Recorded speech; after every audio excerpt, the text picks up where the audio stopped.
Hello there guys, and welcome to my first impressions of the new Minecraft Dungeons. I hope you're all doing well and I hope you're all doing safe. Okay, so Minecraft Dungeons, what is it? Basically, to quickly describe it, if Diablo and Minecraft had a baby, it'd kind of be like this. Basically, really, that's all there is to it. It is very much a sort of RPG, pointy-clicky, adventure-y type game. You have a character, you go through a story, you level up, and all of that sort of stuff. So everything is all fairly standard in that respect.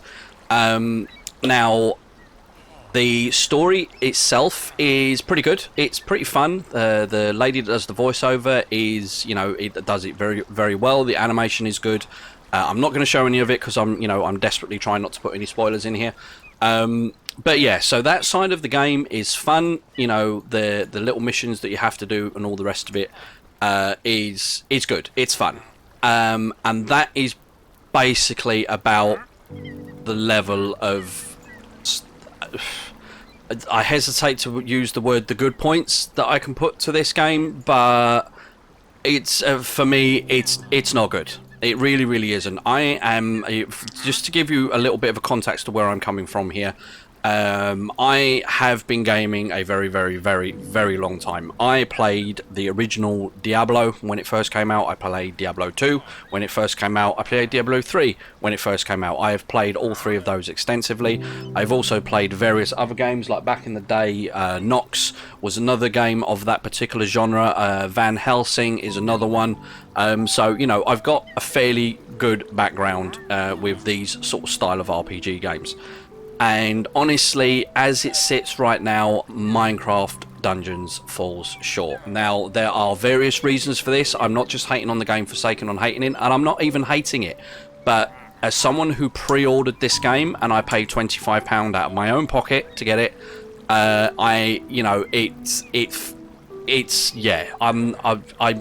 really hesitant trying not to use like bad words here, but it's not good. Like I said, the story's great. The art design is good. The sounds are great. You can tell they've used a lot of the models and sounds are all from the Minecraft game. So the zombies sound like the zombies, the villagers sound like the villagers. All of that sounds very similar, and yeah, that's great. But there's no depth to it. I mean, this game really has the depth of a puddle, and that's giving it optimistic. Like I said, the story is good, but it's so ludicrously short. Here is the mission map. That's it. So you have your tutorial, which is the Squid Coast. You have Creeper Woods. So there's 1, 2, 3, 4, 5, 6, 7, 8, 9. That's it. That is your entirety. Now, obviously there's DLC coming in inverted commas. How much that's actually going to give us, I don't know. But as this currently sits right now, I genuinely could not justify. But I couldn't. If somebody said to me, "Oh, would you?" I'm thinking about buying it. Don't. I genuinely do not believe that this game, as it sits right now, is worth the $24.99 pre-order, which basically gave me access to DLC that isn't here yet, and I have no idea how long it's going to take to appear, or what's going to be in it, or how big it's going to be, and it gives you like 2 extra skins when you're doing your customization. That's it. The loot mechanic is very lame. I would say I probably spent more than 50% of the very short story with the same gear. This blacksmith guy here is a complete waste of time. Not even worth bothering with at all. Seems like a really good thing, but it is entirely random. There is no shop that you can go and buy new gear. To be honest, it feels very much like a game aimed at children, and I'm totally cool with that. That's fine. I would say the age range that this is aimed at is probably between 8 and 12, roughly. But what I don't like is the fact that it's already trying to get the the player used to the idea that you can't actually buy and upgrade to that everything is going to be a random. This feels very much like we're trying to sort of get the younger generation used to the loot mechanic style of doing things, where you will just have to keep spending money, and in here you can't spend real money, and that's great, that's fine, but it's kind of insinuating the idea that you just have to keep getting money and keep doing random loot boxes until you get the gear that you want, and I really, really don't like that already.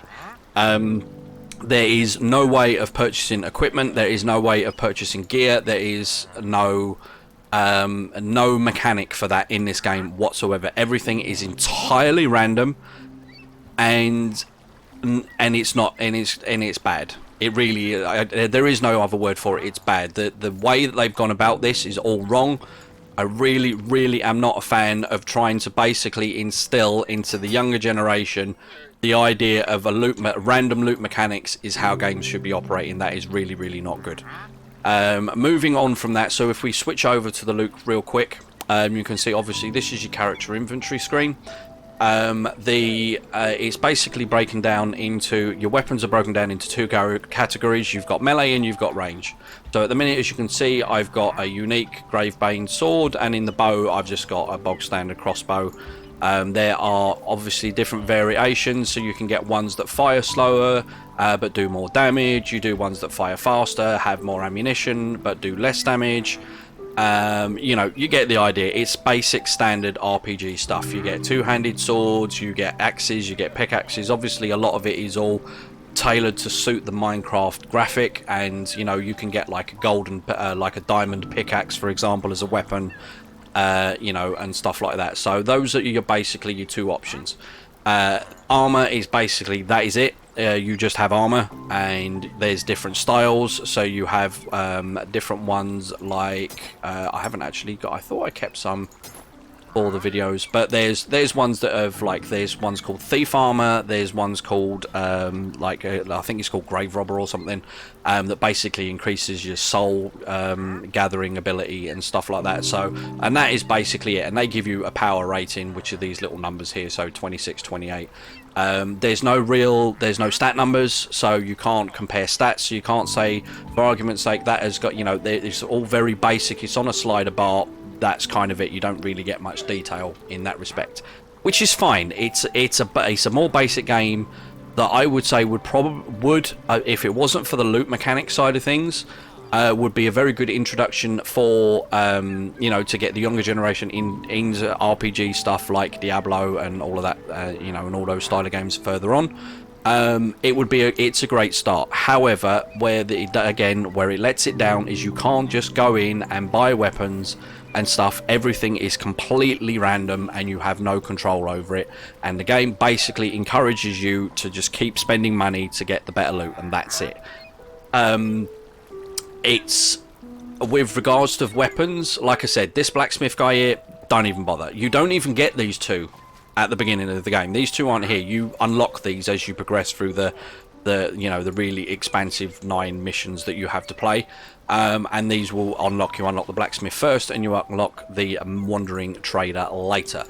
And with regards to the loot mechanic as well, the loot basically comes from chests that are in the missions, that are in the maps, and occasionally, like, the stronger sort of boss enemies, or the sort of like mini boss enemies will drop loot. But apart from that, when you kill the regular sort of normal mobs, like the zombies, the husks, the spiders, etc., the only loot they will pretty much drop is either sort of food like apples or bread, or they'll give you arrows, because you have a limited arrow supply, which you can obviously see down here, which is at the 53, and that's pretty much about it. Or you'll get like swiftness potions, which will give you higher speed for like 20 seconds, or you'll get a strength potion, which will make your attacks do more damage for 20 seconds, stuff like that. And that's basically it. The other options of stuff that you have are these things here called artifacts. Now there's loads. There's quite a few different ones. There's a fishing rod, which pulls the closest mob into you. Personally, that's kind of a waste of time. You've got ones that can summon llamas. You've got ones that can summon wolves. You can, you know, do sort of shock stuns and stuff like that. The corrupted beacon is quite a fun one. You basically gather souls, which is on this sort of like this little bar here. You can see there's like a little scary face just at the bottom there. This bar will fill up blue, and then the basically when you have that equipped, you can basically stand still and fire essentially a laser beam for a period of, that's basically how long you can fire it for. Fireworks give you, like, your first, once you activate it, it gives you a one-shot firework which you fire using your right click, and it basically, I can actually show you, so if we activate it and then fire, it gives like an area of effect damage. And then you have things like these amulets, and these, what I've kind of found pretty much to be the most use, if you can find them and if you can get them. These will give you a major boost for defense for that one in specific, and this one gives you health. Again, the more health, the more souls that you have gathered, the more health that you will gain from it, up to a maximum number. Now, in my experience so far in the game, I have been through and completed the story game already. I've done all the missions already. As you can see, if I go through there, these are all done. The only reason there isn't ticks next to them is because I'm in what's called adventure mode, which is basically how they're trying to get you to play the game longer, like the same with Diablo, where it has torment levels, etc. It just basically makes the game more difficult, makes the enemies hit harder, and gives them more health, and that's kind of it. The actual base of the story stays the same. Pretty much all, as far as I can see, the enemy spawns are all the same. There isn't really that much different. It's just there's more, you know, they've got more health and they've got, you know, they do more damage to you. That's it. So in terms of loot, in order to get equipment, basically the weapons you are going to get from the chests in the game and from the bosses are going to be better than anything you can get this guy. I have spent 2,000 emeralds at this guy in one go and got pretty much nothing, or basically as good as I've already got. It's been a complete waste of time. The artifacts are kind of the opposite. The Wandering Trader is probably the best one to get them from, in my experience. Your mileage may vary. This could just be me and my bad luck. But in my experience, basically as you level up, you know, try and get your artifacts from the Wandering Trader. That's probably going to be the best way that you can do it. There is nothing else. There is nothing else to use your emeralds for apart from these two people. So don't even bother wasting it on the blacksmith. Just go for the Wandering Trader. You obviously get all of the, you do get weapons and stuff, but the majority of it is the majority of you're going to get is rubbish, and you can salvage it and then just get back a certain amount. And you can do that with that guy. You can go over and then you can do a random trade. There you go. We've got a claymore. Yay, 20. And it's nowhere near as good as that one, so that's fine. So, but you only get like 22 emeralds back. So it gets expensive doing it that way, trying to do that stuff. I wouldn't bother. Just get the in-game loot. Get the loot from the chest that you can get. And that's it. The artifacts, I would say, you're probably better off as you level up. You level up as standard with anything else. You get kills, you get experience, you level up, and then you get what's called enchant points. And then you basically have, down on the bottom right hand corner here, different weapons have different enchant slots, and they're not all the same. So this one in specific, you can get accelerate, which increases attack speed. Other ones will have different ones, and depending on the quality of the item, depends on how many enchantments you can have. And if you salvage them, you will get your enchant points back, so that's not too bad. So like on this one at the moment, this has got 12. So if I salvage this piece of equipment, I will get my 12 enchantments back. So don't be afraid to just chuck enchantments on weapons, because as soon as you salvage it, when you upgrade it, you can use those points to chuck back in on something else. You can't currently, you can't upgrade the artifacts. They are what they are. They just basically get stronger when you get newer ones. That's it. And likewise with the armor, there's, like I said, there's different armor types that do different things. This one in particular I find is quite good because it gives you better armor. It gives you, when you use a potion, it boosts your defense, you get damage reduction, a chance to negate hits, and you got a slightly longer roll cooldown, but that's not too bad. Getting actually into the game itself, if we just go to start a mission just now, and I'll skip the cutscene when it jumps so we don't ruin the story. and skip. Thank you. So yeah, the actual you know, the missions themselves, the art is very nice. It's, you know, everything's smooth. You know, I like, you know, that they've got the wind effects on the trees and stuff like that, and the rain and all of this sort of stuff is, you know, it's really, really well done from a graphical standpoint. It's really, but you can see it is very cartoony. So again, that reinforces the sort of aim at the younger generation that I would say that this is based off. And again, everything is just pretty much the same. You just wander around, you do your usual hack and slash, you get strength potions. You know, that's basically it. You get apples which give you regen. You know, it's you know, it's solid. It's solid. Gameplay is solid. It's shallow. There is just nothing to do. And like I say, I'm only playing this with one hand right now.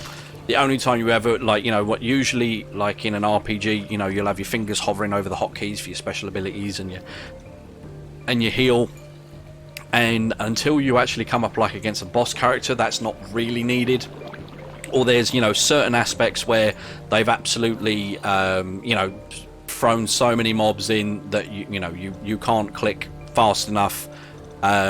You know, you will need to, you know, use the buttons on your keyboard or your controller, whatever, as you're going along.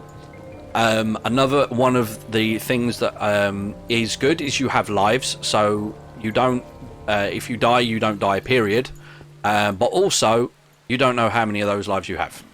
There is no indication anywhere on here how many of these lives I have. If I go to my inventory screen, I have no idea how many lives I've got. It doesn't tell me anywhere. The only way you know is when you die. Now, you can't fall off the edge here by walking, but you can if you're doing a dodge roll and you go the wrong way and you go, oh, and yeah, like dead. So you get a totem of undying. But again, you don't know how many of those you've got. So I can just keep going, and it will, when you're doing the initial story through, it will tell you how many, you know, you will only have a certain amount, and it will come up on a screen. But that's it. You've got no indication. I'm kind of on the fence about having lives, to be honest. It is great, you know, for that kind of thing, but tell me how many I've got. Do you know what I mean? It's not...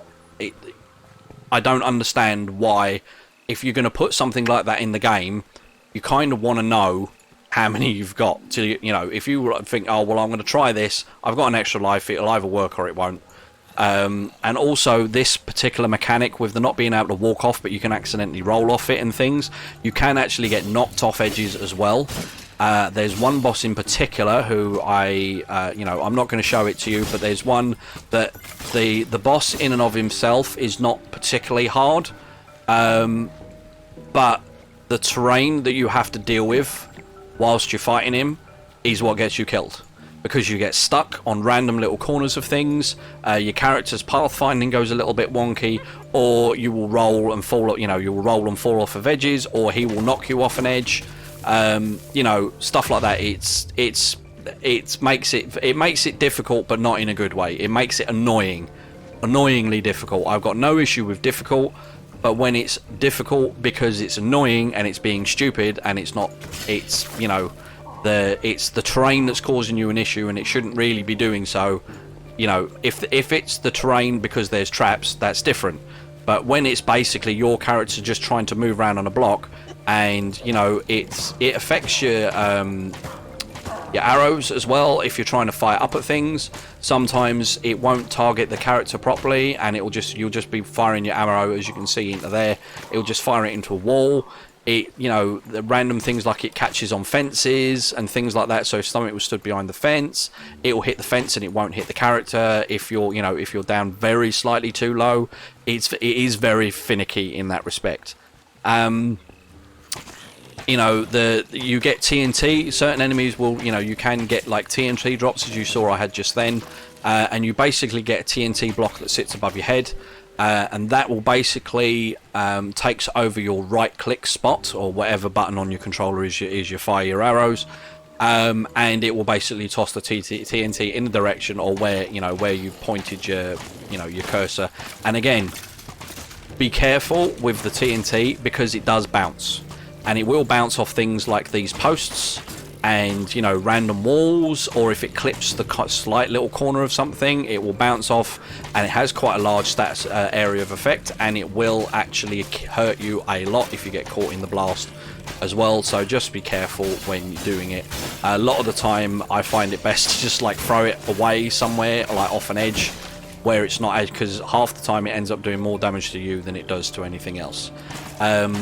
Apart from that, that's a very minor gripe. It's, you know, you get stuff like that happening in the games, or these sort of games, all the time.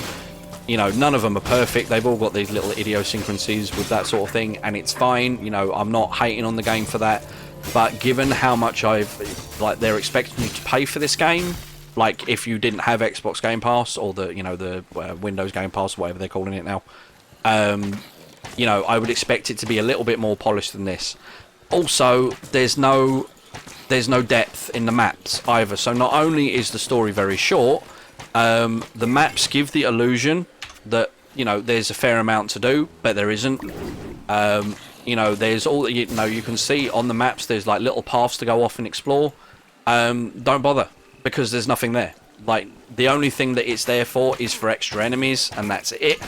9 times out of 10 there is nothing, and then all there is like a vase with you know, a couple of emeralds in it, and it's not worth the 2 or 3 minutes you've spent wandering away to go and have a look and explore.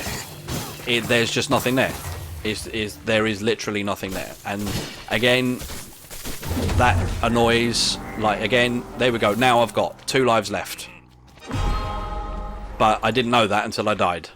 You know, you can't destroy anything else. There, you know, nothing is destroyable apart from urns, if I can find any.